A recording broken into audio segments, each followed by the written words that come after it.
Chari Jaya Radha Madhava Kunja Bihari Jaya Radha Madhava Kunja Bihari Gopi Jana Vallabha Girivaradhari Jaya Gopi Jana Vallabha Girivaradhari Yasodanandana Braja Jana Ranjana Yasodanandana Braja Jana Ranjana Yamuna Tira Vanachari Yamuna Tira Vanachari Jaya Radha Madhava Kunja Bihari Jaya Radha Madhava Kunja Bihari Hare Krishna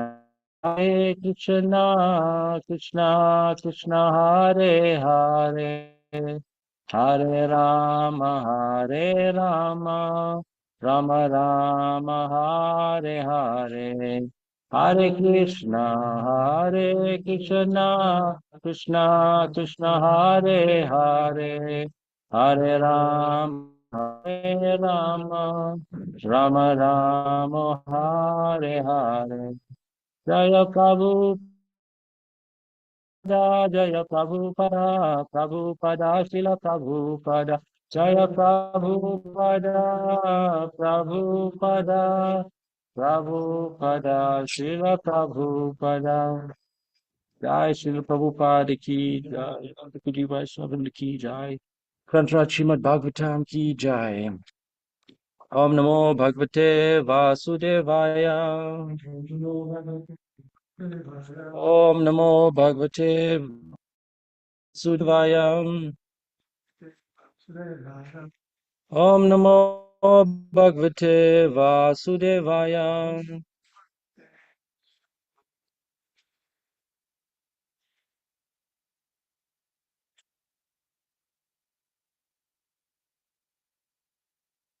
Okay, so reading from Srimad Bhagavatam,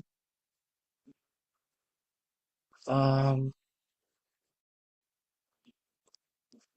Canto 6, Chapter 4. Today's text is text 53 and 54.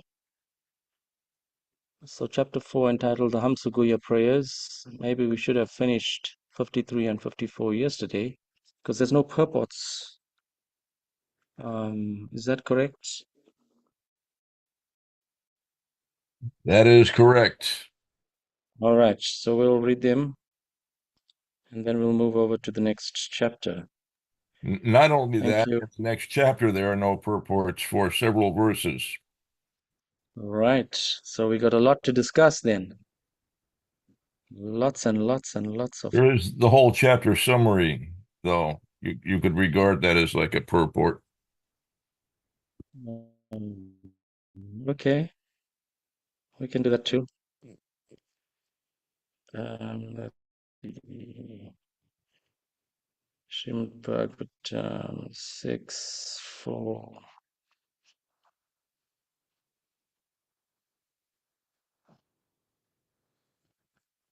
Okay, so I'll read the Sanskrit.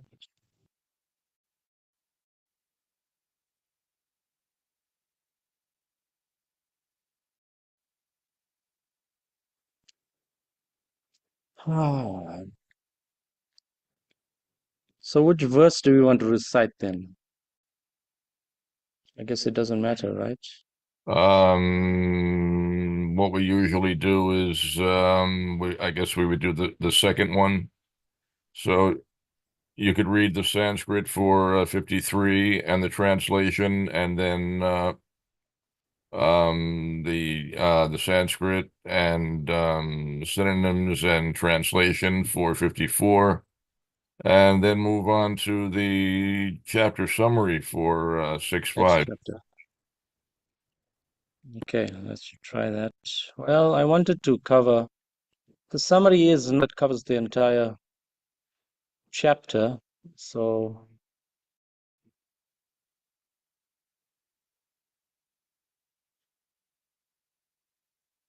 we'll see. Let's go. So text 53, Dvato adhastat praja sarva mituni bhuya mayaya madhyaya bhavisyanti harisyanti cha me balim. After you give birth to many hundreds and thousands of children, they will also be captivated by my illusory energy and will engage, like you, in sexual intercourse. But because of my mercy to you and them, they will also be able to give me presentations in devotion.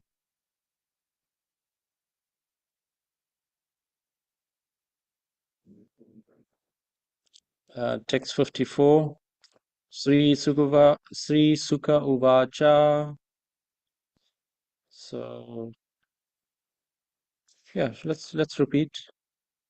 Sri Sukha Uvacha. Iti uktva misatas tasya. Iti uktva misatas tasya. Bhagavan Visva Bhavanaha. Bhagavan Visva Bhavanaha. Swapnopal Labdharta Iva. Swapnopal Labha. Sorry, really butchering this one. Swanop, text 54, 6, 454. Swanopalabdharta iva.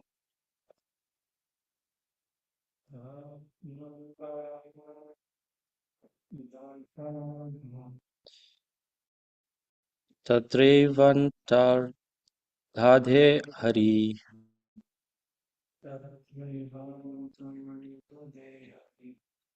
Sri Sukha Uvacha. Iti uktva misatas tasya.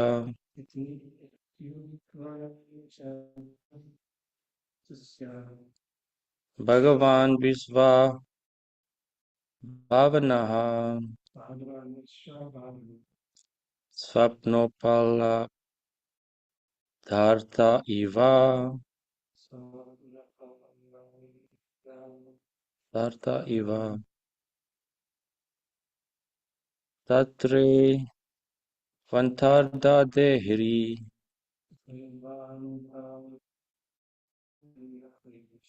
Sri Sukha Uvacha. Sri Sukadev Goswami continued to speak. Iti thus Uktva, saying, Misataha Tasya, while he, Daksha, was personally looking on. Bhagavan, the Supreme Personality of Godhead,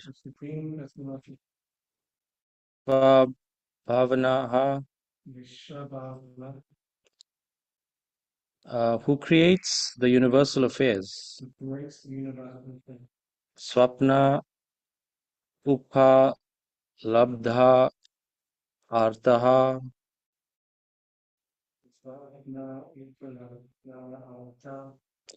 An object obtained in dreaming. Iva, like. Tatra, there. Eva, certainly. Antardhadhe, disappeared. Hari, the Lord, the Supreme Personality of Godhead. Sri Sukadev Goswami continued, after the creator of the entire universe, the Godhead Hari had spoken in this way in the presence of Prajapati Daksha. He immediately disappeared as if he were an object experienced in a dream. Thus ends the Bhaktivedanta purports of the 6th canto, 4th chapter of the Srimad Bhagavatam, titled The Hamsa Guya Prayers offered to the Lord by Prajapati Daksha. So, of course, we understand the context of that particular chapter. Daksha is making very wonderful prayers to the Supreme Lord, and the Supreme Lord is very, very pleased with these prayers.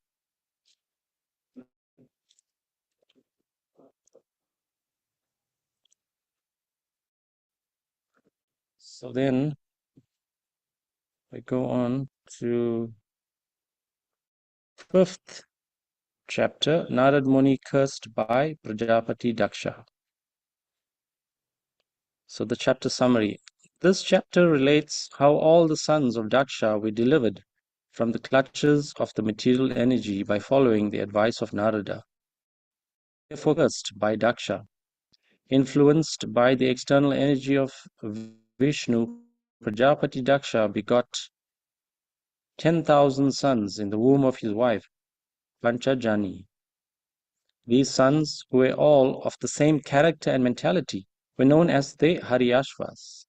Ordered by their father to create more and more population, the Haryashvas went west to the place where the river Sindhu, now the Indus, meets the Arabian Sea. In those days, there was the site of a lake named Narayan Saras, where there were many saintly persons. The Haryashvas began practicing austerities, penances, and meditation, which are the engagements of the highly exalted, renounced order of life. However, when Srila Narad Muni saw these boys engaged in such commendable austerities simply for material creation, he thought it better to release them from this tendency. Narad Muni described to the boys their ultimate goal of life and advised them not to become ordinary karmis to beget children. Thus, all the sons of Daksha became enlightened and left, never to return. Prajapati, who was very sad at the loss of his sons, begot 1,000 more sons in the womb of his wife, Panchajani, and ordered them to increase progeny. These sons, who were named the Savalasvas, also engaged in worshipping Lord Vishnu to beget children. He convinced them to become mendicants and not beget children. Foiled twice in his attempts to increase population, Prajapati Daksha became most angry at Narad Muni and cursed him, saying that in the future he would not be able to stay anywhere, since Narad Muni, being fully qualified, was fixed in tolerance. He accepted Daksha's curse. So, I mean, of course, there's many things we can speak about in the context of these verses. Why was Daksha uh, upset and angry? And what was Narad Muni's position in all of this?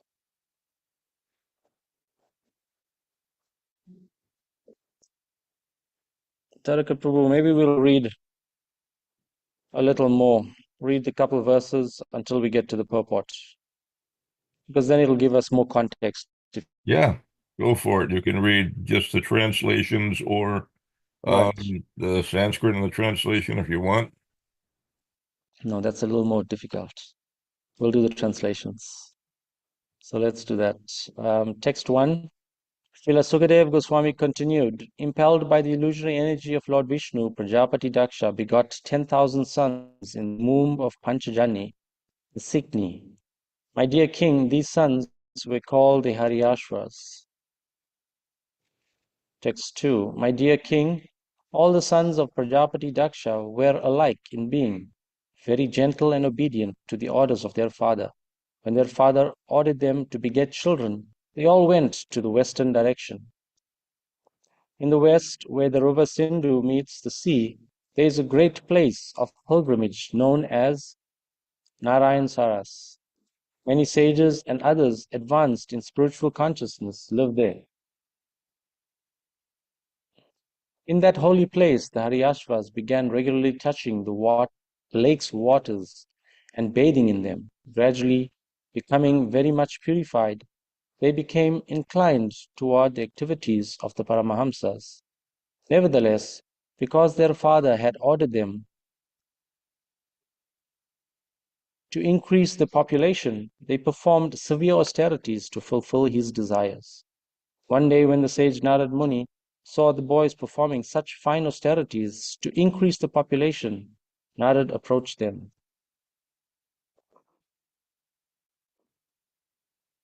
The great sage Narad said, "My dear Haryashvas, you have not seen the extremities of the earth.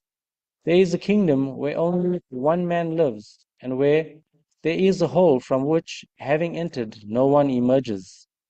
A woman there, who is extremely unchaste, adorns herself with various attractive dresses, and the man who lives there is her husband. In that kingdom, there is a river flowing in both directions, a wonderful home made of 25 materials, a swan that vibrates various sounds, and an automatically revolving object made of sharp razors and thunderbolts. You have not seen all this, and therefore you are inexperienced boys without advanced knowledge. How then will you create progeny?" Purport by His Divine Grace Srila Prabhupada Ki Jai. Narad Muni saw that the boys, known as the Haryashvas, were already purified because of living in that holy place and were practically ready for liberation. Why then should they be encouraged to become entangled in family life, which is so dark that once having entered it, one cannot leave it? Through this analogy, Narad Muni asked them to consider why they should follow their father's order to be entangled in family life. Indirectly, he asked them to find within the cause of their hearts the situation of a supersoul, Lord Vishnu, for then they would truly be experienced. In other words, one who is too involved in his material environment and does not look within the core of his heart is increasingly entangled in the illusory energy. Narad Muni's purport was to get the sons of Prajapati Daksha to divert their attention toward spiritual realization instead of involving themselves in the complicated affairs of propagation. The same advice was given to Prahlad Maharaj, was given by Prahlad Maharaj to his father. Srimad Bhagavatam 7.5.5. Tat sadhu manye suravarya dehinam sad samud vigna viham asrat grahat hidvatma patam griham andha kupam vanam gato yat dharim asrayata. In the dark well of family life, one is always full of anxiety because of having accepted a temporary body. If one wants to free himself from this anxiety, one should immediately leave family life, Supreme Personality of Godhead in Vrindavan. Narad Muni advised the Haryashvas not to enter household life, since they were already advanced in spiritual knowledge. Why should they be entangled in that way? Om Jnana Timarandasya Jananjana Shalakaya Chakshulumitam Yana Tasmai Shri Guruve Nama Vanchakalpa Turubhyasya Kripa Sindhu Revacha Patita Nama Pavanabhyo Vaishnavabhyo Namo Namaha. Jai Shri Krishna Chaitanya Prabhu Nityananda Shri Advaita Gadadhar Shivasti Gaur Bhaktavranda. Hare Krishna Krishna Krishna Hare Hare Hare Rama Rama Rama Hare Hare. So I hope and pray that I can say something beneficial to all these experienced sadhus. So there's some of you may have already met some nice devotees from the UK Yatra. Sitaram Prabhu, Vraj Prabhu, and Devarisi Prabhu are visiting from the UK um, to see, what goes on in Gita Nagari and how things work. It's the first time to the USA, so welcome and we thank you. Um, So, yeah, of course, in the context of this verse, Narad Muni, once he had seen the Haryashvas, performing so much of austerities, and of course they were performing austerities in this holy place, which made it more powerful and more impact. And so we as devotees understand that, there is so much more mercy available in the holy tirthas. And it just so happened that these uh, Haryashvas were performing austerities um, at this lake. What did Prabhupada say?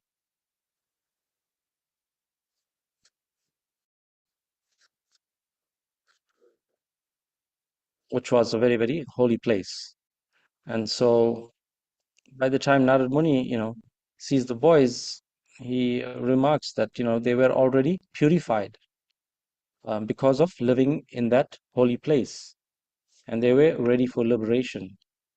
So as living entities, we always talk as devotees about cleansing of the heart, and it's significant here, Prabhupada is talking about, you know, getting purified. So whenever we talk about getting purified, what are we really getting purified of?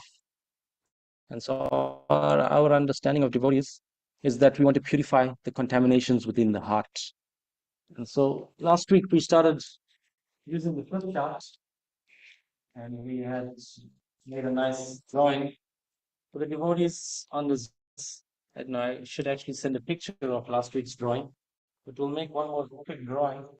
Last week we spoke about the Supreme Personality of Godhead, how he has this big line here is the separation between the material world and the spiritual world. And so, in the spiritual world, of course, we discussed from the previous verses, we discussed the different expansions, Vishnu expansions, Nishingadev, Lord Ram, all happening in the spiritual world. Then we spoke about the material world and some of the activities in the material world. So the material world consists of the living entities, and the living entities are eternal servitors. And so the one analogy that we had used was that, of course, we're all part and parcel, so fragmental parts of the Supreme Personality of Godhead. So the Supreme Personality of Godhead, he has six opulences, all in full, but we as living entities, we have the same quality of the Supreme Personality of Godhead, but in very minute quantity as living entities. So very, very small, minute quantities. And then we spoke about living entities coming in two categories, the eternally liberated souls, and then us eternally conditioned souls, or the Nitya eternally conditioned souls. And so, of course, we're all spiritual entities, spirit souls, a material experience. So one other useful analogy I was thinking was, we understand that the super soul is in the region of the heart. And so, yeah, of course, I'm an engineer, so I like to draw some small sketches to understand things better. And so then now we're talking about contaminations. And so I was thinking one way that we can represent the contaminations. So after we come out from the spiritual world and to the material world, then we birth and death. And so as we continue in this cycle of birth and death, so we discussed last time that there's 8,400,000 species of life. And in that journey, taking one birth after another, of course, this particular verse of ours that we're discussing, Prabhupada has given a purport. He's talking about this place where we go and can never come back, and use that analogy in this particular verse.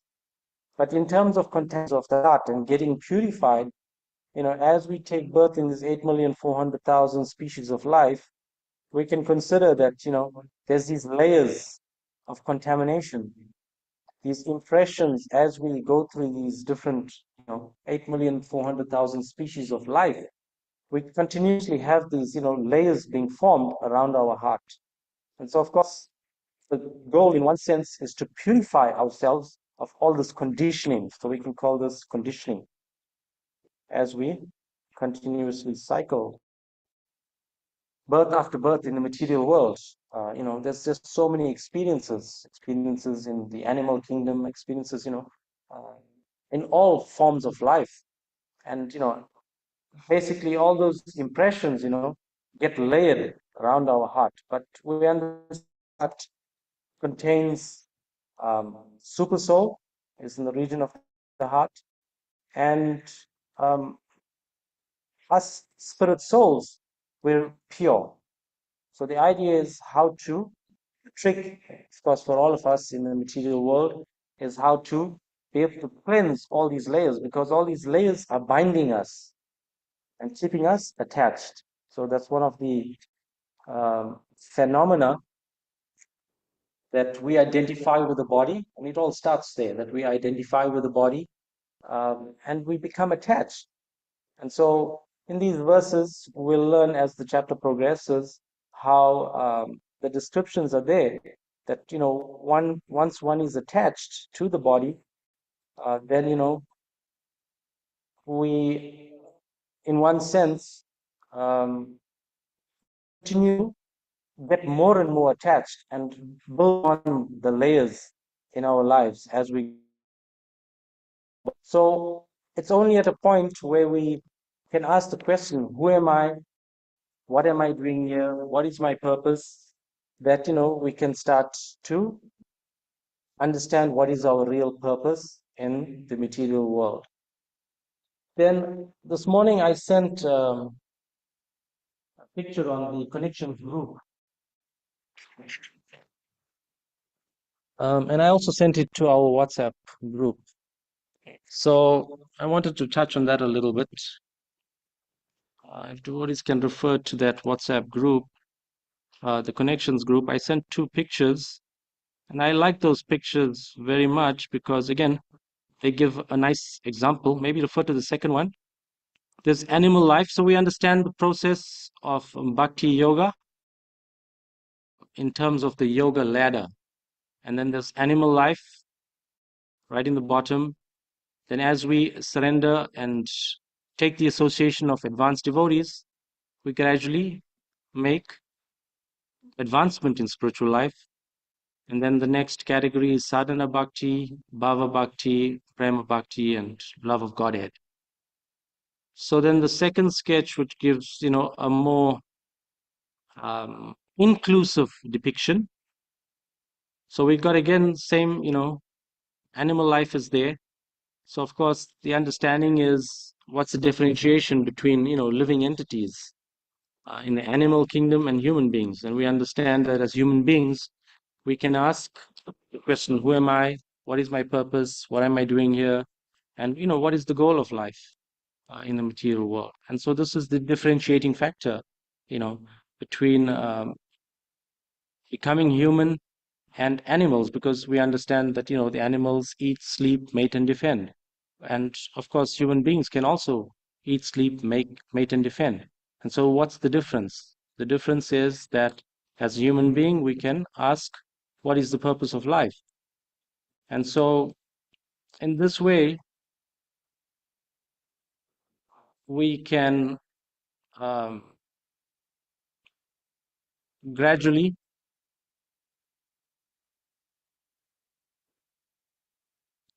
become civilized in society. And so, that's the differentiation again between, civilized society, um, so-called civilized society, and animal kingdom.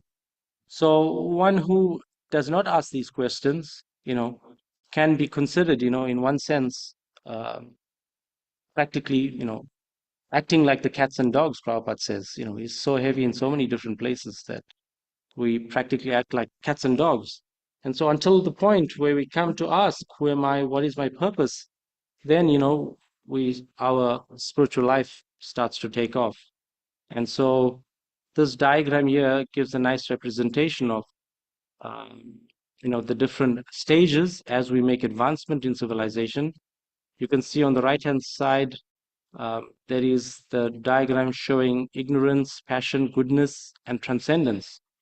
So, that kind of like gives you the different spectrum on the karma yoga platform, how when we do activities in the mode of ignorance, we, in one sense, there's no difference between what the animals do and, so-called humans. And as we make advancement, we come to the mode of passion. And ultimately, as devotees, we want to, engage in activities in the mode of goodness. Um, and use, we discussed that last week as well. We want to use the mode of goodness as a springboard to be able to um,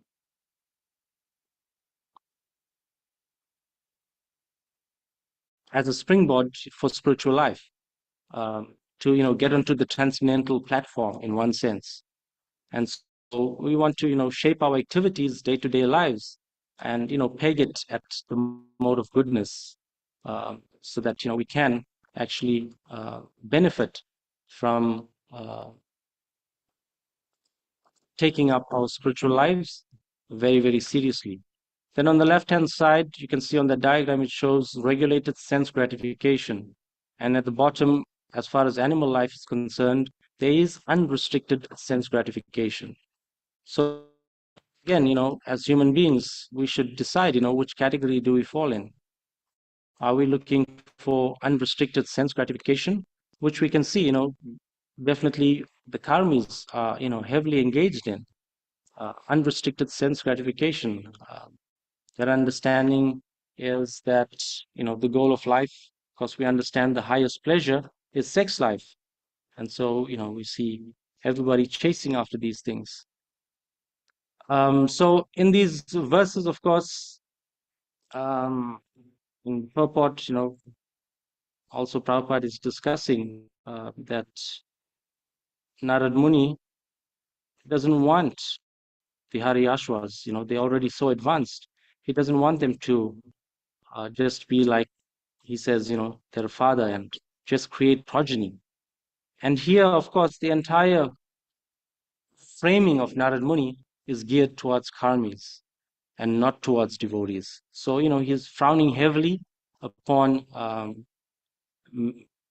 becoming a householder and, just acting like the cats and dogs in one sense, just not taking up spiritual life in any sense of the word, just creating progeny.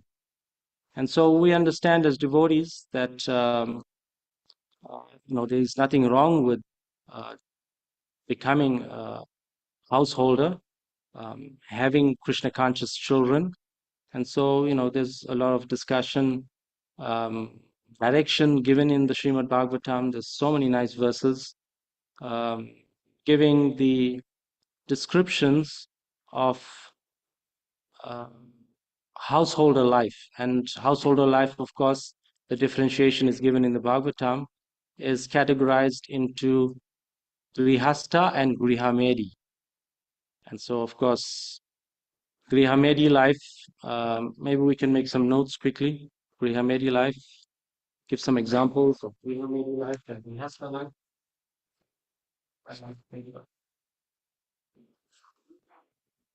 So, what are some examples of Grihamedi life? Grihamedi life, what are we doing? We are just unrestricted self gratification. One is having family life. Sorry? Yeah, unrestricted self gratification, just creating children with, accumulating wealth, uh, and, centered around the body. These days they don't even create children. Sorry? These days they don't even create children. Yes, these days, of course, there's the whole movement of not having children. So that's also another category. Because they don't understand, what is the goal of life? What is the purpose? It's just about enjoying. sense gratification. And so we as devotees, we understand that the proper use of household life is called the Grihastha ashram. And so the understanding given in the Bhagavatam is that the Grihastha ashram is a very, very sacred ashram. And of course, the word ashram is there for a reason that it is connected to spiritual life. And that's why ashram is used, Grihastha ashram. So we understand that there is nothing wrong in taking up Grihastha ashram because our understanding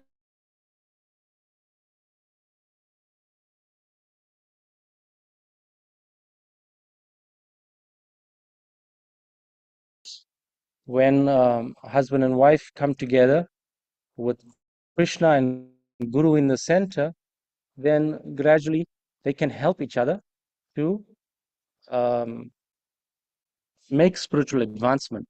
So that is the goal, to become more Krishna conscious, to peel away the layers. And our understanding is that, we want to gradually remove all of these layers of conditioning around our heart, cleanse our heart. That's what we talk about, uh, cleansing the heart. And so our understanding from the Bhagavatam is the best way to do it is to get advanced association. So we want to all seek out advanced association of devotees. Um, we don't want to be like the Grihamedis. They only want to support their own family members. And, this idea of sex life is very, very prevalent, enjoying unrestricted sense gratification. And basically, Grihamedis, they just want to prolong body sense enjoyment. There's no real philosophy in their life. Um, and Prabhupada, in one purport, is of course so heavy. He actually says the Grihamedis are those whose only business is to perform welfare work for the sake of material propensity. Such material propensity is sometimes hampered by sinful activities, and the materialist is sure to commit sins, even unintentionally, in the course of discharging material duties. To get relief from such sinful sins, the Vedas prescribe several kinds of sacrifices. It is said in the Vedas that by performing the Ashwamedha Yajna, or horse sacrifice, one can get relief from even Brahma Hatya, or the killing of a Brahmana. We see that Yudhishthira Maharaj performed this Ashwamedha Yajna, but he thinks that even by performing such yajnas, it is not possible to get relief from great sins committed.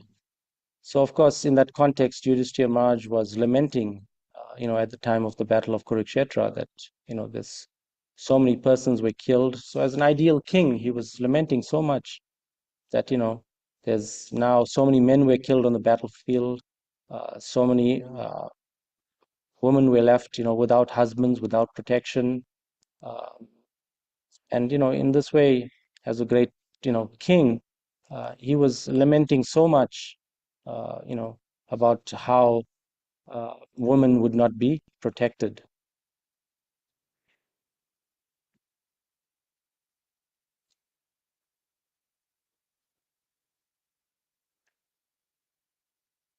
What else was there?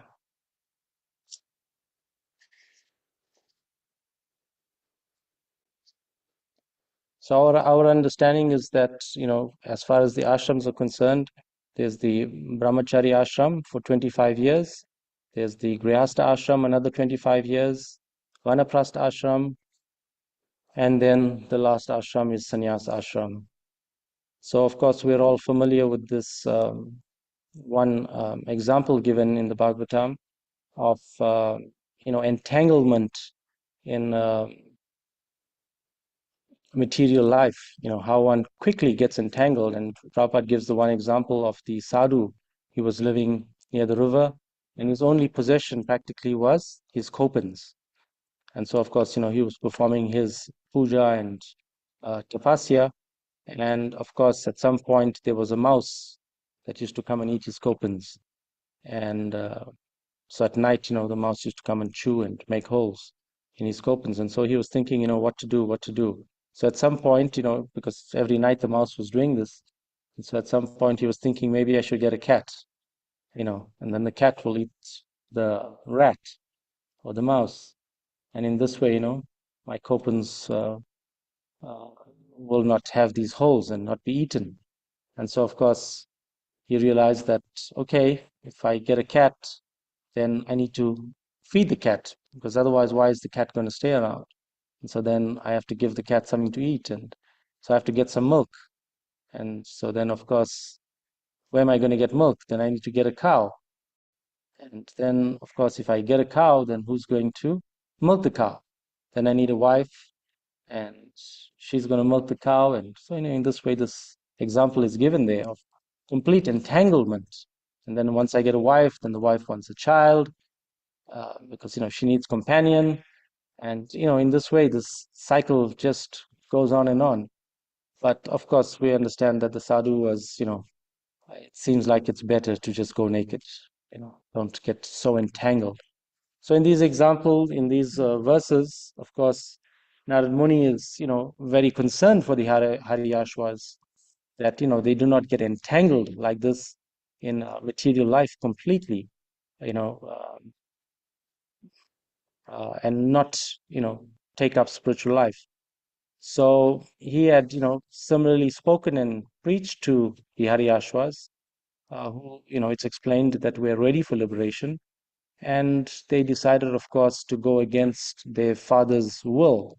Their father, of course, Prajapati Daksha, had instructed them to create progeny. So in this way, 10,000 sons was initially lost, because, Narad Muni had preached to them, and they had, taken the path of liberation, go back home, back to Godhead, as opposed to, getting entangled in this material life. So as devotees, of course, we now, have a few grihastas on the farm. Um, they have more devotees considering taking up the grihasta ashram. And, there's just so much of examples given in the Shastra of, the activities of grihastas and what exactly should they be doing, what should what should their mentality be, how should they be behaving. Uh, all these details are given to us in the Bhagavatam. So we should study the Bhagavatam very, very nicely so that we can take all of these lessons. And of course, ultimately, it's easier said than practically done.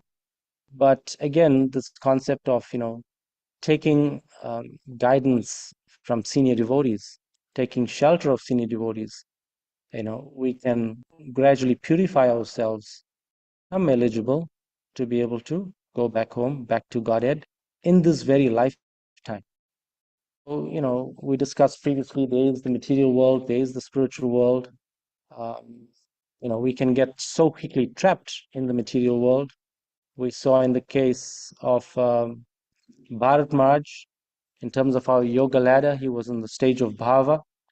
So, practically at the stage of, just before prema bhakti, but still he became attached to the deer and fell down, from his puja, from his worship, from his upward elevation.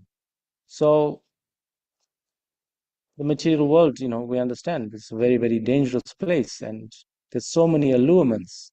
And this is why, this example is given that, one sometimes gets caught up in doing welfare activities, thinking that, I'm being selfless, and with the hope that, gradually they can purify themselves. But we understand that, the mind can be so tricky, always wanting some sort of sense gratification, that one can be easily bewildered. So we need to become very fixed in our determination to practice spiritual life seriously, take association of advanced devotees, and become qualified in this very lifetime to be able to go back home, back to Godhead. Um,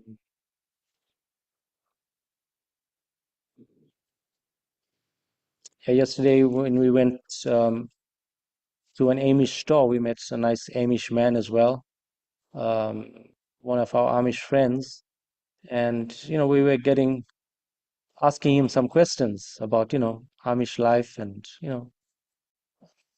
what do they practice, how do they practice, and of course one of the specific questions was about the children and how are they trained, and we heard from him that they all get trained from a very very early age, and of course they use the Bible as the center of their lives. And this gentleman was older man. He said he had only 3 children, and he was explaining to us how you know as the children are growing up from birth, that because the parents are spending so much of time with the children, that they get an inclination of what the child likes, what the child doesn't like, and gradually they try to nurture these children with what things that they like. And we see in Amish life most times these children will take up a trade or a profession, and the parents definitely continue to nurture them to the point where they make a firm decision that this is my profession. And he did say that they definitely lose a few children along the way, um, to the world out there. But for the most part, I think their retention rate, for children, I saw some statistic was more than 90%. They're able to keep their children within the Amish community. So in this way, as we're raising our children in Krishna consciousness with Krishna in the center, so many nice activities are there, that children can develop an attachment for Krishna, Supreme Personality of Godhead. Um, Prabhupada has given us ISKCON society, with so many activities, so many festivals, uh, so much opportunities for advanced association, that we should be able to take all of these um, uh, advantages in Krishna consciousness and be able to raise Krishna conscious children. So, of course, our understanding is, don't get married, and don't have children unless one can liberate your children, give them the opportunity to be able to go back home, back to Godhead. So we should take these things very, very seriously for the devotees who are, thinking about entering Grihastha ashram here at Gita Nagari. Specifically, so much of mentorship is available within the society. Take full advantage so that we can become successful in this lifetime. Okay, so I'll stop there. Any comments, questions, corrections?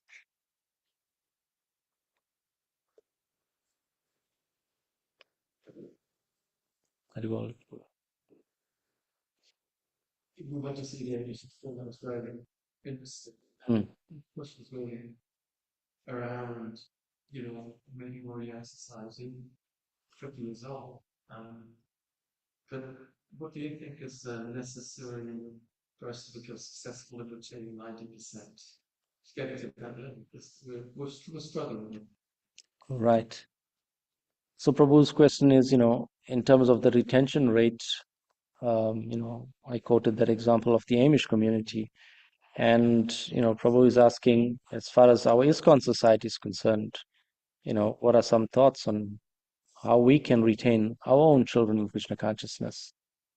And I mean, even the Amishmen, alluded to it, that it seems like um, one of the critical success factors is this association amongst devotees. And I think we have the opportunity of, trying to blend, not becoming completely reclusive, to the point of like Amish life, where there's not so much of interaction with the outside world. Yes, some degree is there, but in terms of day-to-day activities, it's very, very close. But, we can see devotees becoming doctors, becoming lawyers. So there's a lot of interaction with the material world. And so, in one sense, the idea is,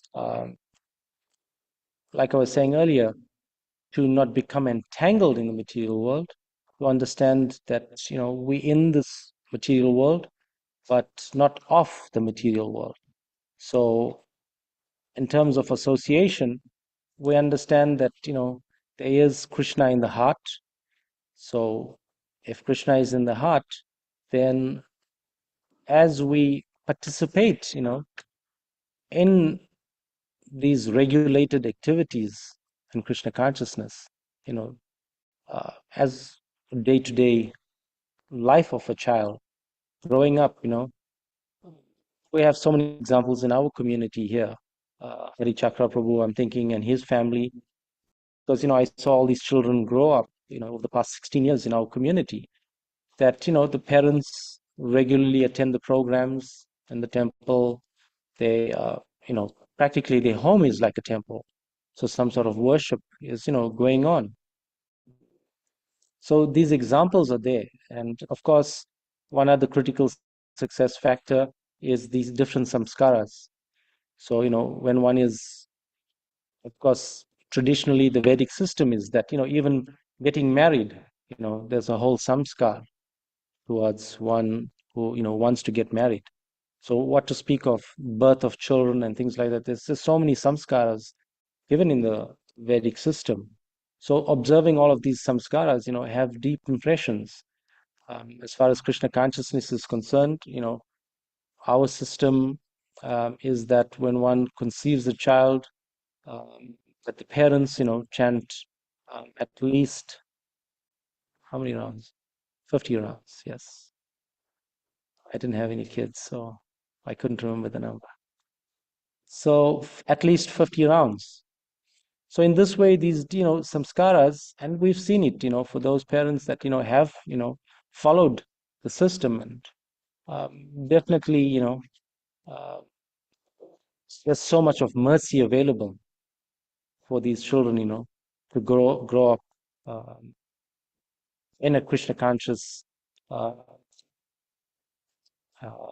lifestyle, and it leaves a deep impression within their hearts as well, this lifestyle of growing up in Krishna consciousness. So of course, the challenge we have, on a day-to-day basis is that, we have to pay the bills. And so how much of time is there to spend with children?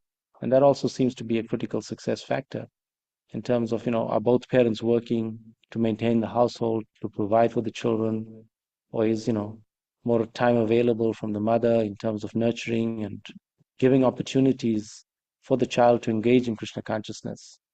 And so, as they engage like this in Krishna consciousness, then, the tendency is to take up spiritual life, very, very seriously. So in this way, we have to, impress more upon community. And, I think it's gone around the world in one sense. From my little, purview, yes, Prabhupada gave us, Sunday feast programs, but just coming to the Sunday feast program, not developing relationships with devotees, relationships is a big thing.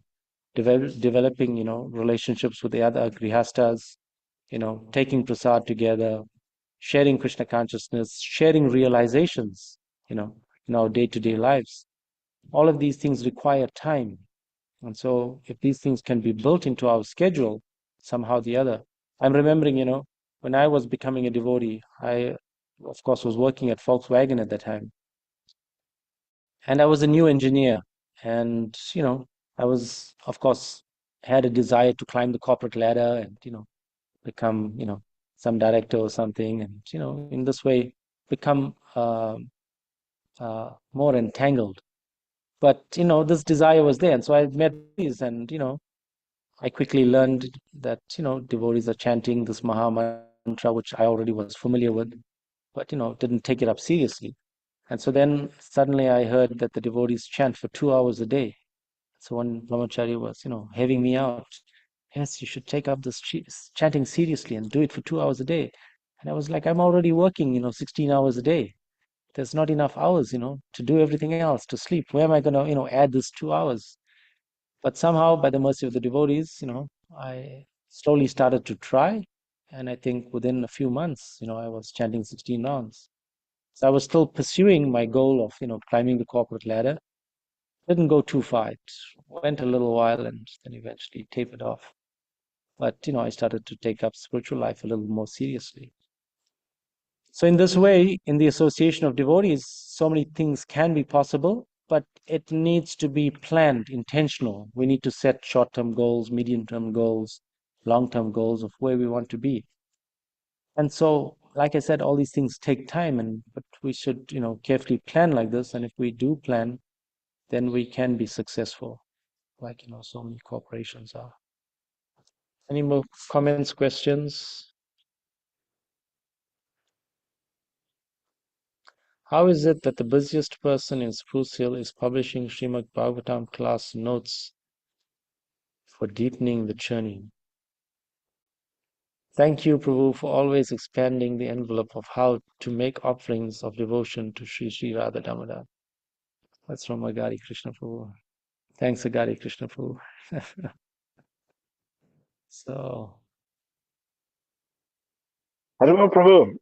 Haribol. Haribol Prabhu, I have a question. Thank you so much for a wonderful, deep class.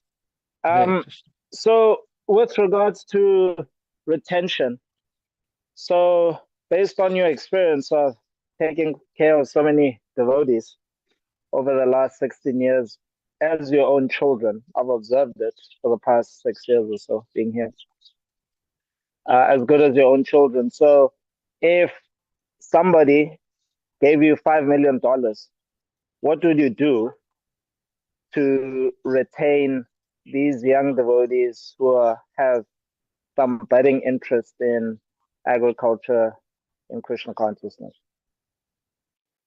Yes, that is the $1 million question. What would I do with $5 million? $5 million will invest in Krishna, and whatever it takes to develop, of course, Gita Nagari. It depends who's giving it, why they're giving it, and what's the purpose. And sometimes these donations also come, with a long length of obligations. So it's not, do as you may. But as far as Gita Nagari is concerned, of course, we want, to develop Gita Nagari into a sustainable project, for generations to come. And so, in terms of our business plan of, making Gita Nagari sustainable, of course, we understand we need manpower. And so if we need manpower, then of course, our devotees who will be eventually, making a commitment, some of you have already made so many years of commitment, making a commitment that needs some sort of livelihood. And as far as Krishna consciousness is concerned, we understand, there's the different spiritual orders, but then there's, also on a practical level, there's the different trades that, one can take up. There's the Brahmanas, there's the Kshatriyas, there's the Vaishyas. And so Prabhupada's idea for Gita Nagari was that, Prabhupada was, of course, more interested in, self-sufficiency, in one sense, how to make things self-sufficient. And, his emphasis was growing food. So we don't only want to become self-sufficient, we want to also look at sustainability, what's, how to do these things for the long term. So, things need to be sustainable as well. But in terms of livelihood, devotees can take up different professions, and, become successful at it. And I think, the Amish community, in one sense, they're a good example of that. That if tomorrow, if the world were to collapse, they wouldn't be, starving, for one. They're all being trained, even from birth, as small children. They're all being trained to work, to grow food. And, in the Amish community also, we were discussing Parijat and I yesterday as well, that they're not deciding that within the community themselves that, okay, when they make a small community, and have their own church at each person's house, they're not making a decision that, okay, you three families grow food for all of us. Now each family is trained how to grow their own food. Yes, within that community now, there is certain members of the community that specialize in, taking up blacksmithing. Then another section of the community, 3 or 4 members may decide, we are taking up bricklaying, becoming a tradesman like that, doing brickwork. And so, similarly, different trades are there. So in this way, as far as Gita Nagari is concerned, we'd like to develop the community in a similar fashion, um, where we, have all these essential skills and are not so dependent on the outside world. And hence, Prabhupada's emphasis on growing food. Um, Ultimately, of course, we shouldn't lose sight of the goal. What is the goal? The goal of all of these activities is to be able to have time left over to be able to chant Hare Krishna, to be able to perfect our lives, to go back home, back to Godhead. So Prabhupada's whole purpose of, this Varnashram system uh, is so that we can save time, we can live very, very simply, simple living, high thinking, all these nice phrases are there that we can drill down and see what does it practically mean. So in this way, simple living, high thinking, the idea was to save time so that we can chant. So as far as where Gita Nagari is at this stage, yes, there is a manpower shortage for sure, but still, it requires that, some persons make the sacrifice. And so we see Prabhupada is a, classic example, look at the sacrifices Prabhupada made to give us ISKCON today. And also the earlier devotees that, uh, helped Prabhupada so much to set up this ISKCON society, to, establish so many temples around the world, that so many devotees made so many sacrifices. We can read so many books are there about, so many great devotees, Jayananda, Krishna Maharaj, so many, Bhakti Chaitra Maharaj, so many great devotees made so many sacrifices.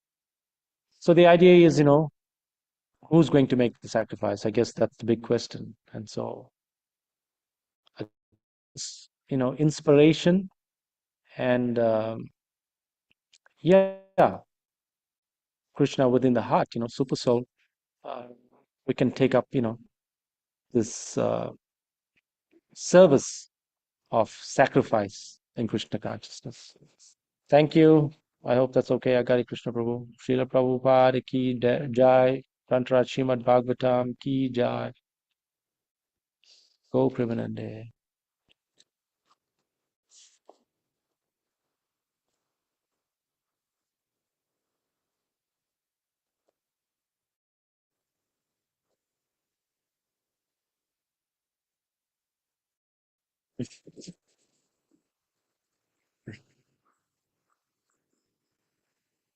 Shri Shri Bhagavatam